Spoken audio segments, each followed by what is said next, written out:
예, 우리 하나님 말씀은 구약 성경입니다. 요나서 3장 1절부터 10절까지입니다. 요나서 3장 1절부터 10절까지 구약 성경 1288페이지입니다. 1288페이지 3장 1절부터 10절까지 교독하시겠습니다.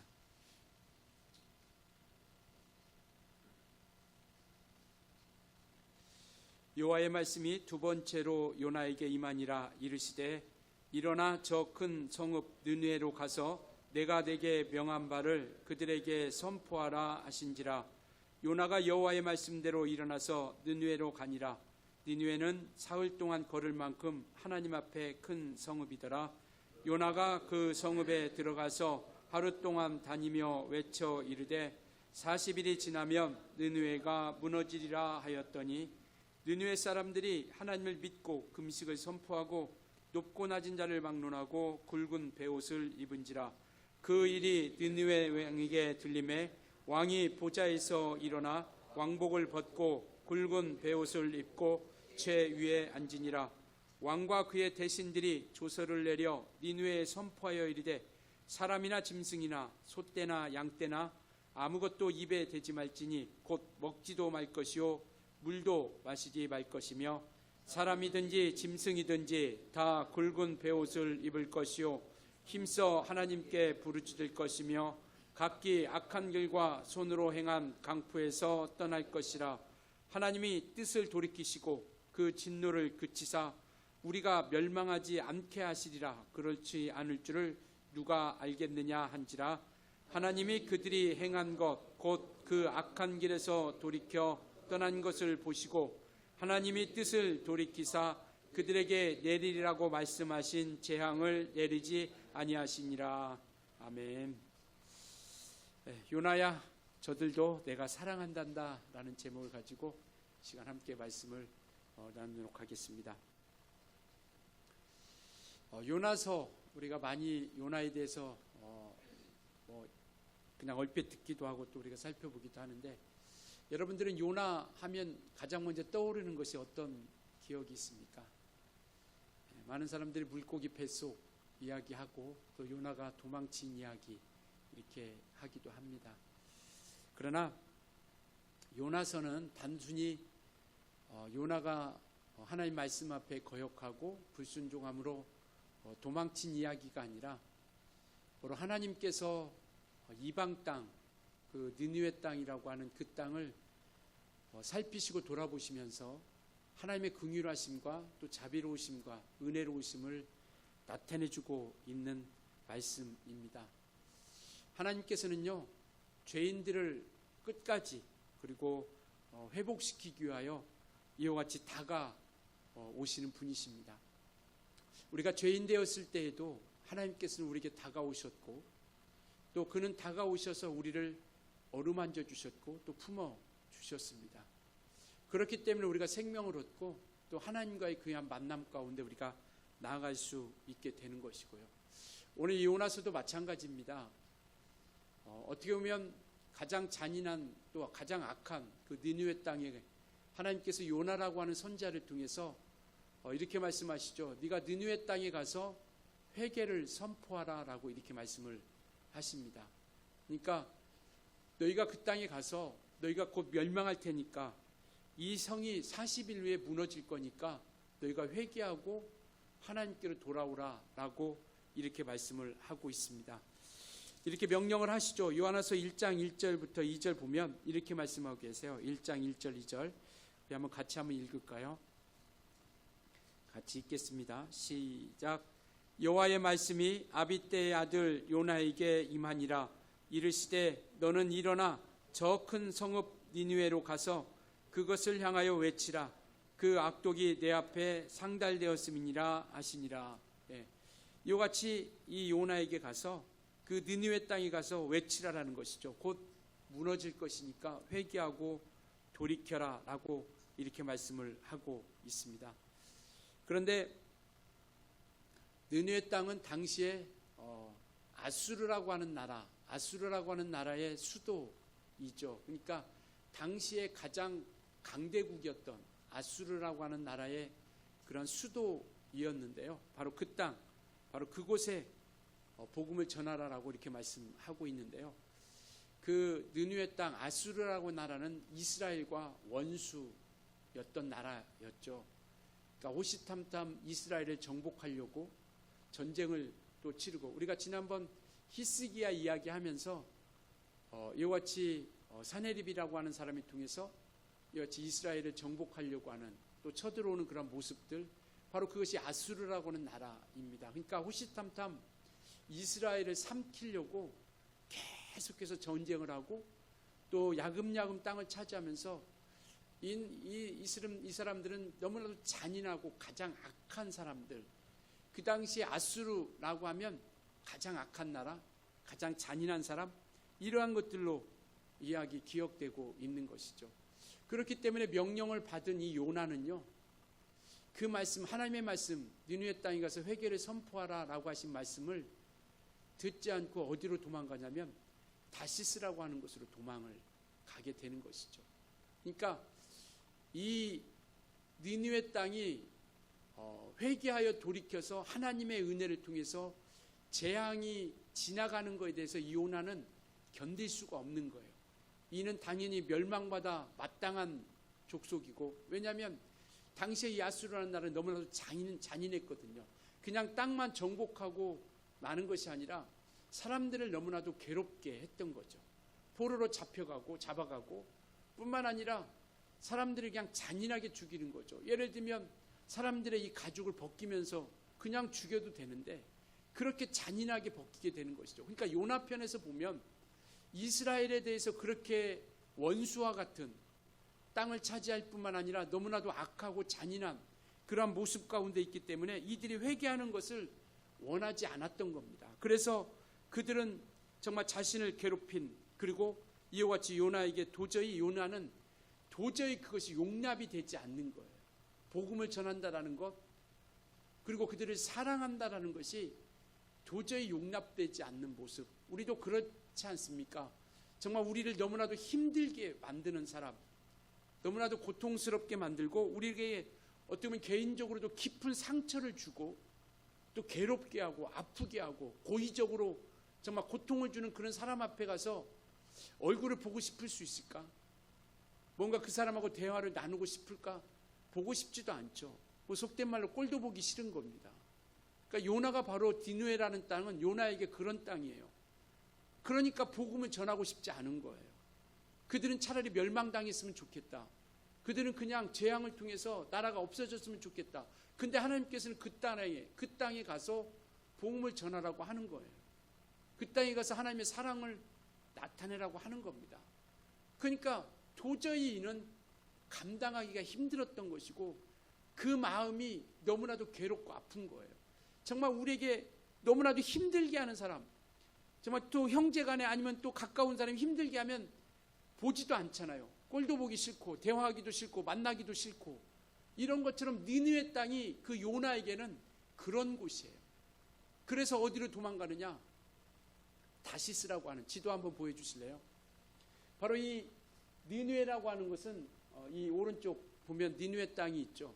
이 땅은 오늘날로 얘기하면 이라크 북부 지역입니다. 그러니까 하나님께서는 그쪽으로 가서 복음을 전하라라고 이렇게 말씀을 하고 계세요. 근데 이 요빠라고 하는 곳으로 도망을 하죠. 왜? 항구 도시거든요. 그러니까 배를 타고 저 끝에 왼쪽에 끝에 보면 스페인 밑에 다시스라고 있어요. 그러니까 다시스는 오늘날의 스페인을 이야기하고 있는 겁니다. 그러니까 스페인은 유럽의 맨 끝이죠. 유럽의 맨 끝입니다. 그러니까 그곳이 끝이기 때문에 그곳으로 숨으려고 했던 거예요. 그래서 그곳으로 도망가서 이와 같이 하나님 말씀 앞에 나가지 못하는 그런 모습을 가지려고 했던 거죠. 그런데 그 배를 타고 가는 과정 가운데서 이 요나가 탔던 배가 풍랑을 만나게 되는 것이죠. 그래서 풍랑을 만났을 때 수단과 방법을 가려줘. 수단과 방법을 가리지 않고 무슨 방법을 써도 그 풍랑이 풍랑 가운데서 이 배가 헤쳐나가지를 못하는 겁니다. 그래서 제비를 뽑기 시작하는 거죠. 누구 때문에 이렇게 되는 것일까? 누구 때문에? 그래서 결국 제비 뽑아서 이 요나라는 하는 사람이 제비가 뽑히게 되고 그로 인하여 이 풍랑이 일어났다고 하는 것, 이것을 알게 되는 것이죠. 그러니까 하나님은 결국 요나 때문에 요나가 가지 못하도록 그 같은 풍랑을 통해서 그 길을 가로막게 되는 것이죠.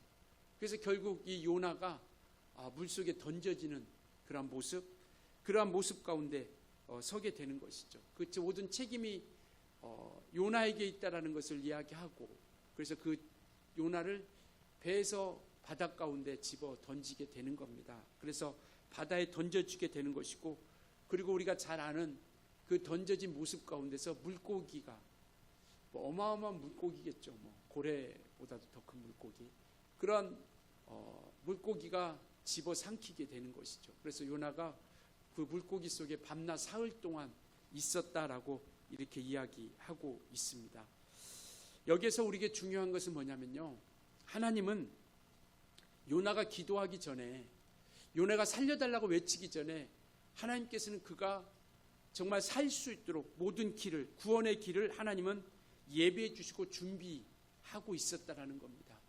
물고기를 통해서 이 요나가 살려달라고 하기 전에, 구원해달라고 하기 전에 이미 하나님께서는 그를 살려주기 위해서 그것을 준비하고 계셨다라는 것이죠.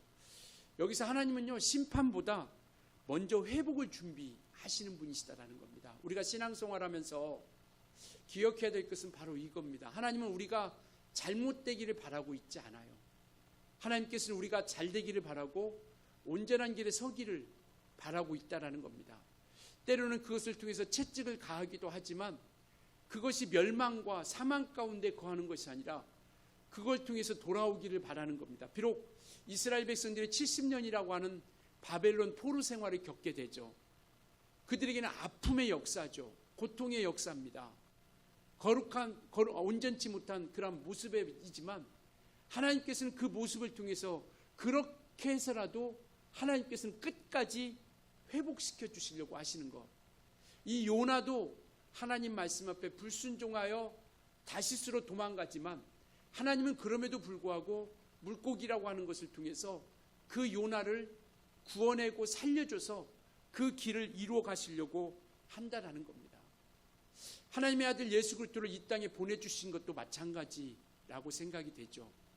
정말 우리가 이와 같이 죄악이 가득한 이 세상 가운데 하나님께서는 우리를 사랑하셔서 요한복음 3장 16절에 말씀하고 있는 것처럼 하나님이 세상을 이처럼 사랑하사 독생자를 주셨으니 라고 말씀하고 있는 것처럼 이 세상의 회개의 역사와 용서함의 메시지를 그 아들 예수를 통해서 우리에게 보내주시고 나타내 주셨죠. 그리고 마침내 그분은 우리를 위해서 정말 피 흘려 주셨다는 것. 요나와는 달리 예수님께서는 죽는 데까지, 죽기까지 순종하심을 통해서 우리를 살려주셨고 생명을 허락해 주셨습니다. 그리고 요나가 물고기 뱃속에 밤낮 3일 동안 있었던 것처럼 예수님께서는 무덤 속에 3일 동안 계셔서 바로 그는 부활하셨고, 그리고 그 부활의 좋은 생명을 통하여 저와 여러분에게도 사망 가운데 있는 우리 인생들을 해방시켜 주시고 바로 생명을 우리가 얻게 하셨다는 것이죠. 그래서 예수님에게 따르는 자들이 우리에게 표적을 보여주세요라고 하니까 예수님이 그렇게 말씀하시죠. 내가 너에게 보일 표적은 요나의 표적밖에 없다라고 이렇게 말씀하시죠. 그 요나의 표적이라고 하는 것이 바로 이 밤낮 3일 동안 물고기 뱃속에 있었던 것처럼 예수님도 그와 같이 죽으시고 3일 동안 무덤에 계시다가 부활할 것이라고 하는 것을 그 증거와 이적과 표적으로 나타내 주신다라고 하는 것을 말씀을 하고 있는 겁니다. 그래서 우리는 예수님으로 인하여 이와 같이 생명을 얻고 용서받은 자가 되어졌다라는 것을 말씀을 하고 있는 것이죠. 다시 요나 이야기로 돌아가면 이제는 요나가 그런 물고기 뱃속 가운데서 토햄을 받죠. 2장 10절 한번 볼까요? 2장 10절. 이 뱃속에서 이 요나가 회개의 기도를 통해서 하나님 앞에 간구를 합니다. 그래서 이와 같이 이제 그 회개를 통해서 하나님께서 물고기에서 요나를 육지로 토해내죠. 2장 10절 같이 읽겠습니다. 시작. 여호와께서 그 물고기에게 말씀하시매 요나를 육지에 토하니라. 그래서 3일 밤낮 동안 있다가 이와 같이 회개한 요나를 다시 부르시는 거죠. 그리고 나서 이제 요나는 느느웨로 갑니다. 다시 한번 하나님께서 요나에게 두 번째 말씀을 해주시죠. 그 말씀이 오늘 본문 말씀입니다. 3장 1절 2절 같이 한번 읽을까요? 같이 읽습니다. 시작. 여호와의 말씀이 두 번째로 요나에게 임하니라. 이르시되 일어나 저 큰 성읍 니느웨로 가서 내가 내게 명한 바를 그들에게 선포하라 하신지라.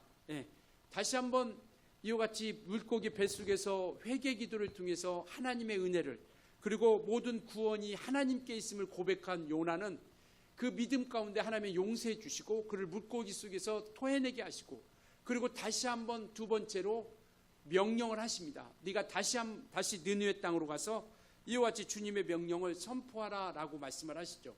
그리고 이 느느웨 땅으로 가서 요나는 그 말씀 앞에 순종하여 선포를 합니다. 이렇게 선포하죠. 3절 4절 3장 3절 4절 같이 읽습니다. 시작.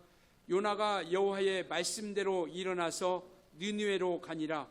니느웨는 사흘 동안 걸을 만큼 하나님 앞에 큰 성읍이더라.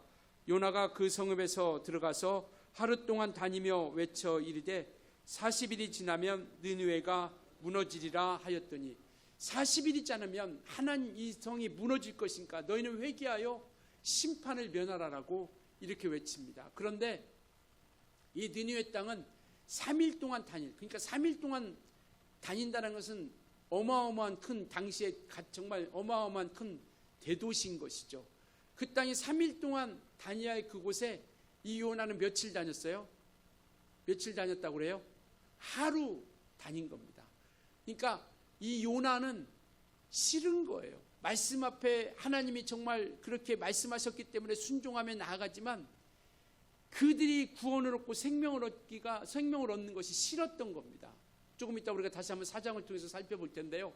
그렇기 때문에 3일 동안 다녀야 할 그곳을 그냥 하루 만에 싹 돌아다닌 거예요. 하루 만에 끝낸 겁니다. 그러니까 얼마나 진정성이 있었겠어요. 얼마나 진실함이 있었겠습니까? 그러니까 야, 무너지니까 늘 예수 믿은 이 40일이 지나면 무너지니까 회개하고 살 사람은 살고 죽을 사람은 죽어라. 이런 식으로 추측컨대 이런 식으로 하지 않았을까 싶은 거죠. 왜? 명령이니까 하지 않을 수는 없고. 그러니까 그렇게 3일 동안 다녀야 되는 그곳을 하루 만에 그러한 것들을 끝나게 되는 것이죠. 어쨌든 요나는 1장의 모습과는 다른 모습으로 가게 됩니다. 1장에서 부르실 때 느느웨 땅으로 가라 말씀하셨을 때는 그가 배를 타고 다시스로 도망가는데, 이 3장에서는 이와 같은 모습으로서 회개한 자의 모습, 2장에서 물고기 뱃속에서 하나님과의 만남, 기도를 통해서 회개하고 하나님과의 만남을 가지고 구원이 하나님께 있음을 깨닫고 나서 회개한 모습을 통하여 이는 느느웨 땅으로 가기 시작하는 것이죠. 그래서 회개한 자의 모습을 우리가 바라보게 되는 겁니다. 회개는 이와 같이 자신의 행동을 하나님의 뜻에 맞추어 가는 겁니다. 이게 회개한 자의 모습이죠.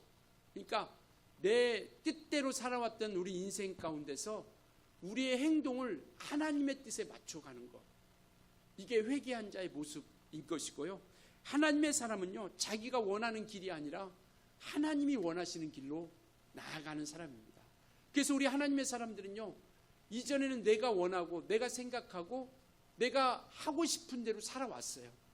그런데 이제 달라진 것은 뭐냐면 말씀 앞에 자기를 비춰보기 시작한다는 거예요. 말씀 앞에 자기를 비춰보고 이제는 말씀이 나를 인도하도록 그 말씀 가운데 나아가는 겁니다. 오늘 예배하는 것도 마찬가지 아닙니까?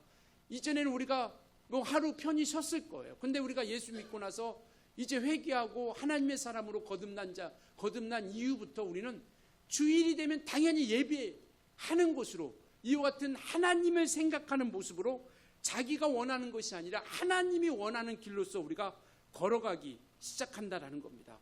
그래서 요나는 하나님의 말씀 앞에 이와 같이 그대로 전파하기 시작하는 거죠. 읽었던 3절 4절 말씀, 이제 40일이 지나면 니느웨 땅이 멸망한다.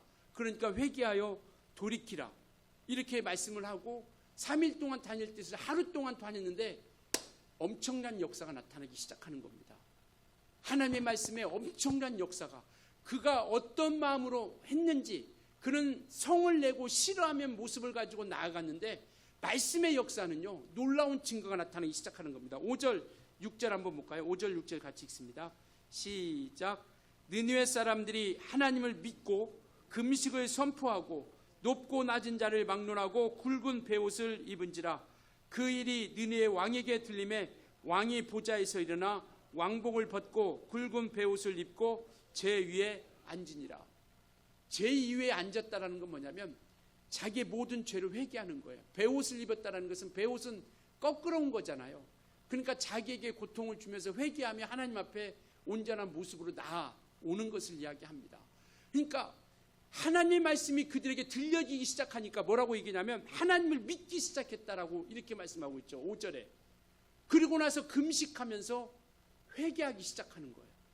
이것들이 백성들에게 전해지고 왕에게 전해지니까 백성으로부터 왕에게까지 모두가 다 하나님을 믿기 시작하고 회개하여 이와 같이 주님 앞에 나오기 시작하는 겁니다. 그러면서 뭐라고 했냐면 아무 짐승이, 사람이나 짐승이나 소떼나 양떼나 아무도 입을 대지 말고 먹지도 말고 물도 마시지 말라라고 금식을 선포하며 그 말씀 가운데 거하기 시작하는 겁니다. 하나님의 말씀이 얼마나 유력적인가를 다시 한번 깨닫게 해주시죠. 히브리서 4장 12절에는요 이렇게 말씀하고 있습니다. 히브리서 4장 12절 같이 읽습니다. 시작. 하나님의 말씀은 살아있고 활력이 있어 좌우에 날쌘 어떤 검보다도 예리하여 혼과 영과 및 관절과 골수를 찔러 쪼개기까지 하며 또 마음의 생각과 뜻을 판단하느니. 하나님의 말씀은요 마음과 생각과 뜻을 판단하신다라는 거예요. 뿐만 아니라 관절과 골수를 찔러 쪼개기까지 한다는 건 뭐냐면 하나님의 말씀에 영향력이 미치지 않은 곳이 없다라는 겁니다. 그렇게 악한 곳도, 그렇게 잔인한 사람들에게도 하나님의 말씀이 그들의 심령 가운데 들려지기 시작하니까요 회개의 역사가 나타나는 겁니다.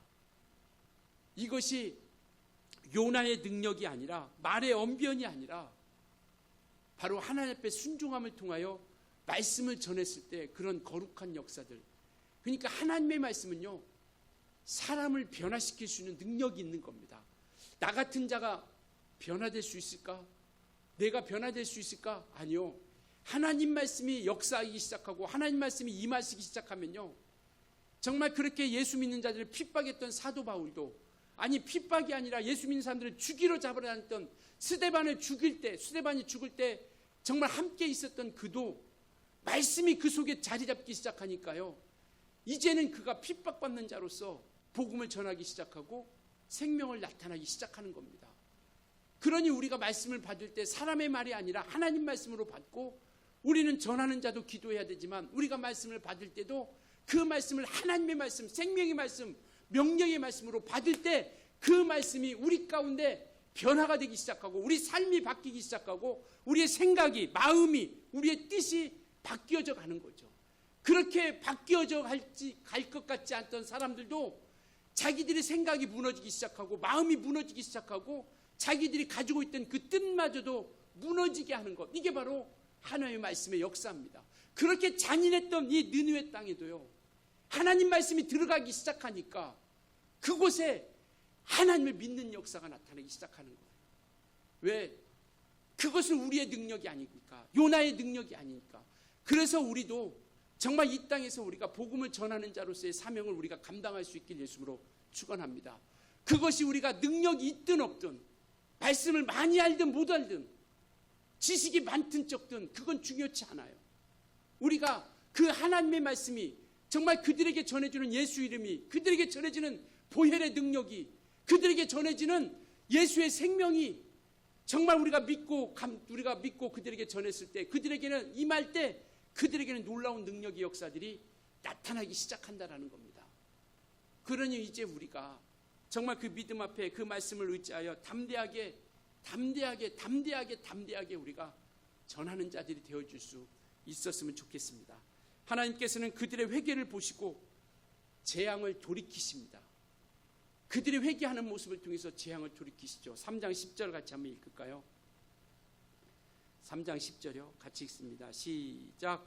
하나님이 그들이 행한 것 곧 그 악한 길에서 돌이켜 떠난 것을 보시고 하나님이 뜻을 돌이키사 그들에게 내리리라고 말씀하신 재앙을 내리지 아니하시니라. 하나님은요, 심판보다 회복을 기뻐하시는 분이십니다. 그러나 여기서 요나서가 끝나면 너무나도 멋있잖아요. 요나가 불순종했던 요나가 다시 한번 말씀이 임하고 그 말씀 가운데서 정말 그 느니웨 땅에 가서 회개하라고 선포했는데 그 땅이 변화되고 모두가 구원의 역사를 이루었고 재앙이 지나갔다 라고 요나서가 딱 끝나면 멋있잖아요. 은혜도 되고. 그런데 여기서 끝나지 않고 4장이 시작됩니다. 4장이 어떻게 시작합니까? 1절 2절 같이 한번 읽을까요? 그들이 재앙이 지나간 그것을 보고 요나의 모습입니다. 1절 2절 같이 읽습니다. 시작. 요나가 매우 싫어하고 성내며 여호와께 기도하여 이르되 여호와여 내가 고국에 있을 때에 이러하겠다고 말씀하지 아니하였나이까. 그러므로 내가 빨리 다시스로 도망하여 싸우니 주께서는 은혜로우시며 자비로우시며 노하기를 더디하시며 인애가 크시사 뜻을 돌이켜 재앙을 내리지 아니하시는 하나님이신 줄을 내가 알았음이니라. 요나는 처음부터 심판을 원했어요. 그러나 하나님은 긍휼을 원하셨던 겁니다. 그러니까 요나가 이렇게 얘기하는 거예요. 재앙이 벗어난 것을 보고 하나님, 내가 이래서 다시스로 도망간 거예요. 하나님은 은혜로우시고 자비로우신 분이시기 때문에 그들이 회개하고 돌이키면 분명히 재앙을 내리지 않고 심판하지 않고 살려주실 거 아닙니까? 내가 하나님께서 그 마음을 알기 때문에 내가 그 땅에 있을 때, 이스라엘 땅에 있을 때 내가 그렇게 얘기하지 않았습니까? 그래서 내가 다시스로 도망간 겁니다 라고 이렇게 이야기하는 거죠. 그러니까 복음을 전하긴 전하는데 그냥 3일 동안 다닐 걸 하루로 확 후다닥 이렇게 다닌 거예요. 그러니까 그들이 그 소식을 듣고 변화되기 시작하니까 이 요나는 싫어하고 성을 낸 겁니다. 그때 하나님께서 말씀하시는 거예요. 뭐라고 말씀하시냐? 11절 한번 볼까요? 11절, 4장 11절 같이 읽습니다. 시작.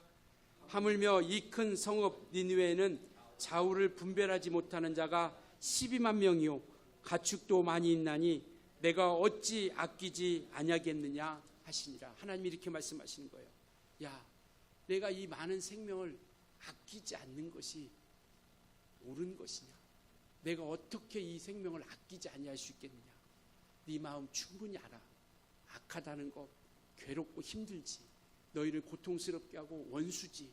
그런데 내가 어찌 그들의 생명을 아끼지 아니할 수 있겠느냐라고 이렇게 말씀하시는 겁니다. 요나는 분노했지만 하나님은 긍휼이라고 하는 하나님의 성품을 가지고 그들을 품고 나아가셨던 겁니다. 이 이야기는요, 이제 예수님께로 연결이 됩니다. 이 요나의 이야기는 요나가 느느웨 땅에 가서 복음을 전했을 때 그 느느웨 땅이 변화되고 재앙이 지나가고 구원을 얻었던 것처럼 죄악분인 이 세상 가운데 하나님께서는 예수 그리스도를 이 땅에 보내주셔서 이와 같이 우리에게 죄인들을 향하여 찾아오셨습니다. 요나는 마치 예수를 대변하고 있는 거예요. 그가 찾아가셨던 것처럼 예수님께서는 이 땅에 찾아오신 것이죠. 누구를 향해서? 죄인들을 향해서. 마태복음 9장 18절에 이렇게 말씀하고 13절에 이렇게 말씀하고 있습니다. 같이 한번 읽겠습니다. 시작. 너희는 가서 내가 긍휼을 원하고 제사를 원하지 아니하노라 하신 뜻이 무엇인지 배우라. 나는 의인을 부르러 온 것이 아니요 죄인을 부르러 왔노라 하시니라. 그러니까 제사를 원하지 않는다라는 것은 하나님을 섬기는 것을 원치 않는다라는 게 아니라 하나님은 긍휼을 베풀러 오셨다라는 것이죠. 행위를 보고 그것을 통하여 구원의 길에 서는 것이 아니라 이미 하나님은 느느웨 땅이 악하지만 그들이 회개하면 돌이키기를 바라는 것처럼 하나님께서는 죄인들을 향해서 이 땅에 오셔서 그 회개의 메시지, 생명의 메시지를 전해주셨던 거예요. 그래서 로마서 5장 8장은요, 로마서 5장 8절에 이렇게 말씀하고 계세요. 우리가 아직 죄인 되었을 때 하나님께서 우리를 위해서 죽으심으로 말미암아 우리를 향한 그 사랑을 확증해 주셨다라는 거죠. 같이 한번 읽을까요? 로마서 5장 8절 시작. 우리가 아직 죄인 되었을 때에 그리스도께서 우리를 위하여 죽으심으로 하나님께서 우리에 대한 자기의 사랑을 확증해 주신, 믿으십니까? 우리는 사랑받은 자예요. 어떤 사람들은 정말 예수 믿고 나서 되는 게 하나도 없다. 예수님 뭐 나를 사랑했다고 하는데 뭔 사랑을 해줬냐라고 불만을 토로하기도 하죠. 그러나 우리 하나님께서는요, 독생자 예수 그리스도를 우리 가운데 내어주심을 통해서 우리를 사랑하고 있다는 그 사랑의 증거를 나타내 주신 겁니다. 이것처럼 예수께서 죄 가운데 있는 우리 인생들을 찾아오셔서 그가 친히 십자가에 죽으시고 못 박혀 죽으심을 통해서 우리에게 대한 사랑을 확증해 주셨고, 그리고 그 믿음을 가진 우리를 새 생명 가운데 살게 해주셨고 하늘을 바라보게 할 수 있게 하셨다라는 겁니다. 예수 믿기 이전에는요, 우리는 이 땅이 전부인 것처럼 살아갔어요. 이 땅이 전부인 것처럼 보고 나아갔습니다. 하늘에 대한 관심이 없었어요. 천국에 대한 관심도 없었습니다. 그런데 우리가 새 생명을 얻고 나서, 예수 그리스도를 통해서 새 생명을 얻고 나서 우리는 하늘에 대한 소망을 갖기 시작한 겁니다. 골로새서 3장 1절에는요 이렇게 말씀하고 계세요. 같이 읽습니다. 시작. 그러므로 너희가 그리스도와 함께 다시 살리심을 받았으면 위의 것을 찾으라. 거기는 그리스도께서 하나님 우편에 앉아 계시니라. 우리가 새 생명 가운데 사는 자가 되었다라면 이제 무엇을 찾으라? 위의 것을 바라보라라는 겁니다. 부활을 통해서 천송이 있다라는 것을 말씀해 주시고 그곳을 향해서 달려가라 우리에게 말씀을 하고 있습니다. 때때로 우리는 요나처럼 하나님의 뜻이 우리에게 마땅치 않을 때도 있어요. 왜 하나님께서는 이렇게밖에 하지 못하실까? 얼마든지 다른 방법을 하실 수 있는데 우리가 원치 않는, 우리가 생각하지 않은, 그리고 우리가 바라는 대로 이루어지지 않는 모습들을 통해서 우리는 하나님의 행하시는 일들을 통해서 마땅치 않을 수도 있어요. 마치 요나처럼 그 악한 자가 죽었으면 좋겠는데, 그 나라가 멸망했으면 좋겠는데, 그 나라가 망했으면 좋겠네 라고 하는 마땅치 않은 모습들을 우리가 가질 수도 있고요, 이해되지 않고 받아들이기 어려울 때도 분명히 있습니다. 그러나 여기서 우리가 한번 생각해 봤으면 좋겠어요.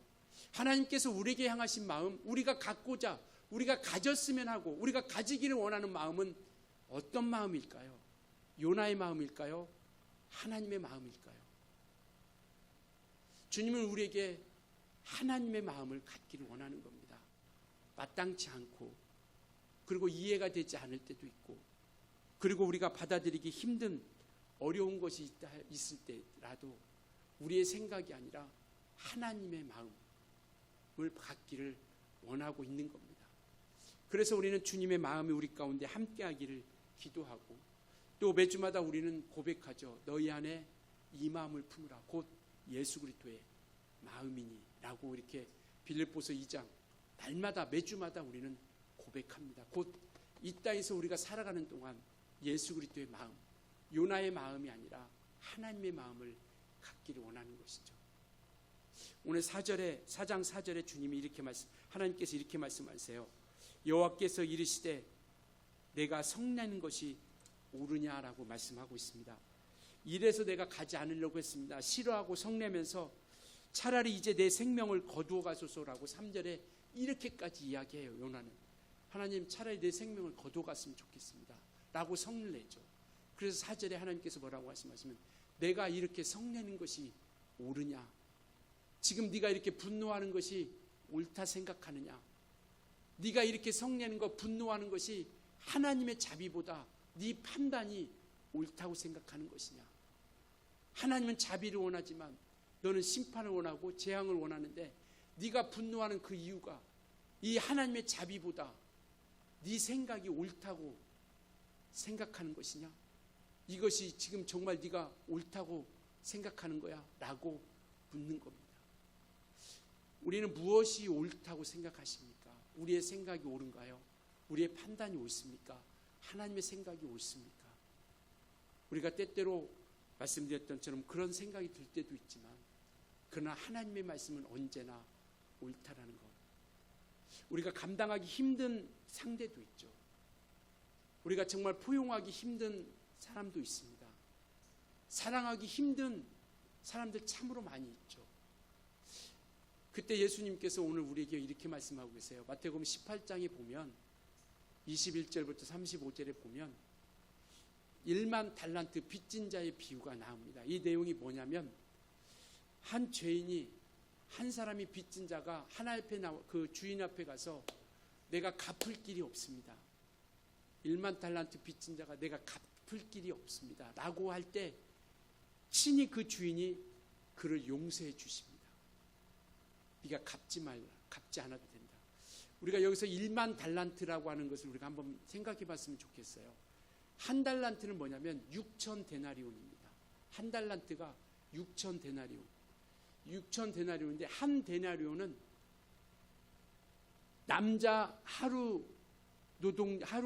남자들의 하루 품삯이 한 데나리온이에요. 그러면 한 달란트가 6천 데나리온이라고 하는데 6천 데나리온은 며칠 품삯입니까? 6천일이에요. 6천일이면 몇 년이에요? 6천일이면 몇 년이에요? 1년에 365일인데. 그러니까 한 달란트라고 하는 것이 지극히 적은 액수가 아니에요. 그런데 1만 달란트 계산이 되나요? 1만 달란트? 한 달란트도 6천일, 남자의 하루 품삯 6천일인데 1만 달란트. 근데 그것을 그냥 용서해 주세요. 그것의 값을 사해 줍니다. 그런데 이 1만 달란트 용서받은 자가 나가서 자기에게 빚진 자 100데나리온 빚진 자를 만나게 되는 거예요. 그래서 그 100데나리온 빚진 자가 그 주인의 그 1만 달란트 용서받은 자에게 용서해 주세요. 내가 갚을 수가 없습니다. 그런데 어떻게 했어요? 그를 옥에 가두게 됩니다. 옥에 가두고 나니까 1만 달란트 용서받은 그 주인이 그 소식을 듣고 그 100데나리온 그 빚을 못 갚은 그 갚지 못해서 옥에 가뒀던 그 사람을 데리다가 다시 옥에 가두게 되는 거죠. 이게 무슨 얘기냐? 우린 용서받은 사람이에요. 우리가 자격이 있어서가 아닙니다.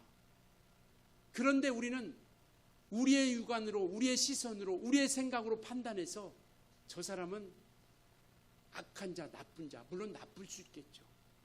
그러나 저 사람은 구원받지 못한 자라고 하는 것. 하나님은 오늘도 우리에게 말씀해 주세요. 내가 이 생명들을 어찌 아끼지 않겠느냐? 어찌 이 생명을 아끼지 않겠느냐라고 말씀하고 있습니다. 이 세상은 모두가 형벌받아 마땅한 자들입니다. 그런데 하나님의 은혜와 긍휼이 우리를 살게 해주셨어요. 우리 주님은요, 흔들림 없이 끝까지 품어주시고 사랑해 주십니다. 이것이 우리를 향한 주님의 사랑입니다. 이제 우리가 기억해야 될 것은요, 이 세상에서 저주받아 마땅한 사람은 아무도 없습니다. 저 사람은 구원받지 않았으면 좋겠다. 저 사람은 내가 복음 전하지 않아도 돼. 라고 우리가 판단해서 저 사람에게 어떤 사람도 이제는 저주받아 마땅한 사람은 이 세상에 아무도 없어요. 그러니까 우리가 조심해야 될 것은 우리가 판단하고 선택해서 전하고 안전하고가 우리 안에서 달려있지 않다라는 것. 이제는 모두가 구원의 길, 생명의 길에 서기를 바라고 있다라는 것을 기억했습니다. 좋겠습니다. 하나님은요, 원수까지도 포기하지 않으십니다. 믿으시나요? 하나님은 긍휼의 하나님이십니다. 그러니 이제 우리가 작지만 사랑으로서 우리가 나타내는 일에 조금씩 한 걸음씩 우리가 우리의 마음을 내려놓고 하나님의 마음을 가지고 그 한 단계 한 걸음씩 나아갈 수 있는 우리 모두가 되어줄 수 있기를 예수로 부탁을 드리겠습니다. 이제 용서받은 자로서 우리가 용서의 자격이 아니라 이제는 그들을 품고 긍휼히 여기며 그들을 살피며 생명의 길로 인도하는 것. 이제 하나님의 긍휼이 나를 통해서 흘러가는 자가 될 수 있기를 예수로 축원합니다. 우리를 통해서, 그리고 우리 교회를 통해서 하나님의 긍휼하심, 자비로우심, 생명 주심, 그 크신 은혜가 이제는 우리를 통해서 흘러나갈 수 있도록, 세상을 향해 흘러나갈 수 있도록, 우리 교회를 통해서 세상을 향해 그 하나님의 긍휼하심이 흘러나갈 수 있는 그 거룩한 일에 우리가 함께 달려갈 수 있기를 예수로 축원합니다.